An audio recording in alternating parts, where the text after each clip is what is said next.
बिस्मिल्लाहिर्रहमानिर्रहीम। बात यह है कि जो 200 रुपया गवर्नमेंट पंजाब ने रेट किया था, हमने उस वक्त भी इसको नामंजूर किया था कि भाई हमें ये रेट बारे में नहीं है, क्योंकि हमारा डिस्ट्रिक्ट रेमियार खां में जो रिकवरी है वो बहुत ज़्यादा है बाकी अजला से। तो उस वक्त भी रिकवरी के हिसाब से हमारा 300 रुपया रेट बनता था। अब तो पूरा सीज़न सिंध की मिलें जो है 350 रुपये पे ले रही हैं।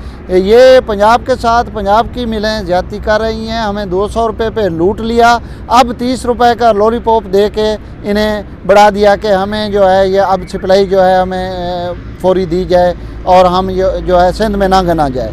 तो हमारा जो अपना मुतालबा है वो है 300 रुपया कम अज़ कम, क्योंकि चीनी का रेट जो है उस पर 350 रुपये रेट बनता है। एक तो है ये है कि चीनी का रेट बहुत ज़्यादा है, दूसरा किसान को जो है गन्ने का रेट कम मिल रहा है।